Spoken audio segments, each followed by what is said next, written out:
السلام علیکم دوستو، میرا نام ہے حسیب شفقت اور آپ دیکھ رہے ہیں ہنسی ٹی وی۔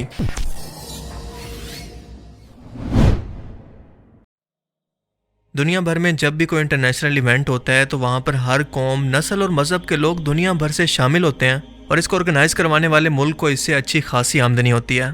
لہٰذا ان ٹورسٹ کی ضروریات کو مد نظر رکھتے ہوئے انہیں خوش کرنے کے لیے اپنے ملک یا کلچر کے اندر کوئی بھی بدلاؤ کرنا یہ ملک کوئی عیب نہیں سمجھتے۔ مسلم عرب دنیا کی مثال لیں تو اس وقت سعودی عربیہ اس کی سب سے اچھی مثال ہے، جسے ہر گزرتے وقت کے ساتھ ویسٹرن کلچر کے اندر بدلا جا رہا ہے۔ پر سلام ہے قطر کو، جس نے پوری دنیا کے پریشر کو نہ صرف برداشت کیا بلکہ پوری دنیا کو یہ پیغام دیا کہ ہم صرف 28 دنوں کے لیے فٹ بال ورلڈ کپ فیفا کے ایونٹ کے لیے اپنے مذہب اور کلچر کے اندر کوئی بدلاؤ نہیں کریں گے۔ ویسٹرن کلچر کی طرح کسی بھی قسم کے ٹائٹ اور ولگر قسم کے لباس پہننے کی اجازت نہیں ہوگی۔ کوئی بھی شخص یہاں پر شراب کا استعمال نہیں کر سکتا، کوئی ہم جنس پرست اپنا جھنڈا نہیں لہرائے گا اور نہ ہی کوئی ایسی حرکت کرے گا جو کہ اسلام اور ہمارے قانون کے خلاف ہو۔ اگر یہ سب قانون قبول ہیں تو کوئی بھی شخص اسے دیکھنے کے لیے ہمارے ملک کے اندر آ سکتا ہے، ورنہ ہمیں کسی کی ضرورت نہیں۔ اور ہمیں اس بات سے بھی کوئی فرق نہیں پڑتا کہ ہمارا معاشی طور پر نقصان ہوگا، کیونکہ اس ورلڈ کپ کے انتظام پر اب تک ہم $229 بلین لگا چکے ہیں۔ اتنا زیادہ پیسہ جتنا دنیا کے کئی ترقی یافتہ ملکوں کی ٹوٹل GDP بھی نہیں ہے۔ پوری ویسٹرن دنیا یہ سن لے کہ ہم اپنے مذہبی قانون پر کسی بھی طرح کا کوئی بھی کمپرومائز نہیں کریں گے۔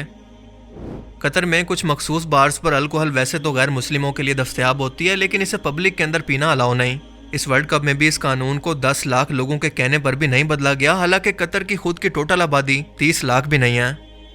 اتنی بڑی اماؤنٹ کے ساتھ قطر کا یہ ورلڈ کپ اب تک دنیا کا آرگنائز کیا جانے والا سب سے مہنگا ترین ایونٹ ہوگا، کیونکہ اس سے پہلے دنیا کے اندر جتنے بھی فیفا ورلڈ کپ آرگنائز کروائے گئے، اگر ان کا ٹوٹل کا بجٹ نکالیں تو وہ سب مل کر بھی قطر کے $229 بلین کے برابر نہیں بنتا۔ فیفا ورلڈ کپ پورے یورپ کا سب سے بڑا اور مشہور ترین فٹ بال ورلڈ کپ ہے، جو کہ آج سنڈے سے شروع ہو رہا ہے۔ یہ مڈل ایسٹ کے اندر ہونے والا پہلا فٹ بال ورلڈ کپ ہے، جس کا آغاز چیئر لیڈرز کے ڈانس، گانے اور کسی ولگیرٹی سے نہیں بلکہ حافظ قرآن بچوں کی قرآن پاک کی تلاوت سے کیا گیا، جسے ساری دنیا نے سنا۔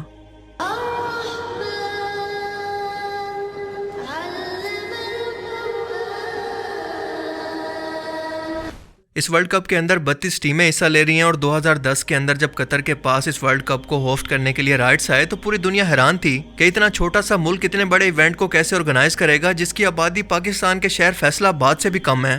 مگر دیکھتے ہی دیکھتے اس 12 سال کے عرصے کے اندر قطر نے نئے فٹ بال سٹیڈیمز کے ساتھ ساتھ ایک پورا نیا شہری بسا دیا، اور 8 نئے سٹیڈیم بنا کر کئی نئے roads, metro station, international airport اور ہوٹل سمیت دیکھتے ہی دیکھتے کئی بڑے پروجیکٹس کو مکمل کر لیا، تاکہ لاکھوں شائقین کے رہنے، کھانے پینے اور قطر میں گھومنے کا بندوبست ہو سکے۔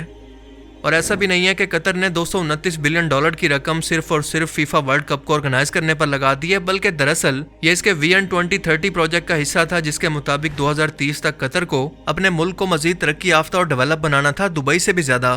تاکہ باہر سے آنے والے ٹورسٹ اپنا کلچر ان کو نہ سکھائیں بلکہ ان کے اسلامی کلچر کو سیکھ کر پوری دنیا میں اسلام کا اصل چہرہ پیش کریں۔ اگر ہم یہ کہیں کہ قطر اس وقت پوری مسلم دنیا کو ریپرزینٹ کر رہا ہے تو یہ کہنا غلط نہیں ہوگا۔ قطر کی کیونکہ خود کوئی فٹ بال ٹیم نہیں ہے اور نہ ہی اس سے پہلے یہاں پر کوئی ایسا ایونٹ آرگنائز ہوا ہے، لہٰذا اس ورلڈ کپ کے بعد یہ سٹیڈیمز یقیناً بالکل ویران ہو جائیں گے، مگر پھر بھی قطر اس سے اتنا پروفٹ کما لے گا کہ فیوچر کے اندر بھی فائدے میں رہے، کیونکہ اس ورلڈ کپ کے شروع ہونے سے کئی ہفتے پہلے ہی قطر کے ایئرپورٹس پر دوسرے ملکوں سے آنے والے کمرشل جہازوں کا ایک رش سا پڑ گیا ہے، جیسا کہ آپ فلائٹ میپ میں دیکھ سکتے ہیں۔ دنیا بھر سے فٹ بال کے لاکھوں فینس، بزنس کمیونٹیز اور ٹورسٹ قطر پہنچ رہے ہیں، لہٰذا اس ٹورزم اور ورلڈ کپ سے قطر کو اربوں ڈالر کا فائدہ پہنچے گا۔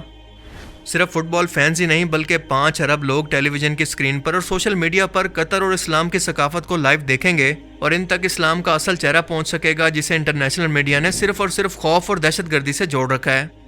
اور بالکل یہی وجہ ہے کہ قطر کو اس وقت امریکن اور یورپین ملکوں کی طرف سے بہت سی کنٹروورسیز کا سامنا ہے۔ طرح طرح کے اوتھے اچکنڈوں سے اسے بدنام کرنے کی کوشش کی جا رہی ہے کہ یہاں کے اسلامی قانون بہت ہی سخت اور حتیٰ کہ انسانی حقوق کے بھی خلاف ہیں، کیونکہ یہاں پر لوگوں کو اپنی مرضی سے گھومنے پھرنے کی آزادی نہیں، انہیں آزادی نہیں کہ وہ اپنی مرضی کا لباس پہنیں۔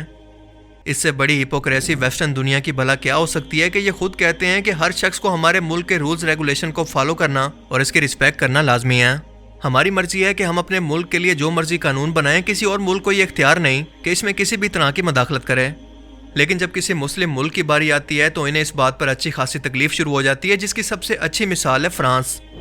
آپ جانتے ہیں کہ فرانس کے اندر مسلمانوں کے ساتھ کیا کچھ نہیں ہوا، وہاں پر برقعے کو بین کر دیا گیا۔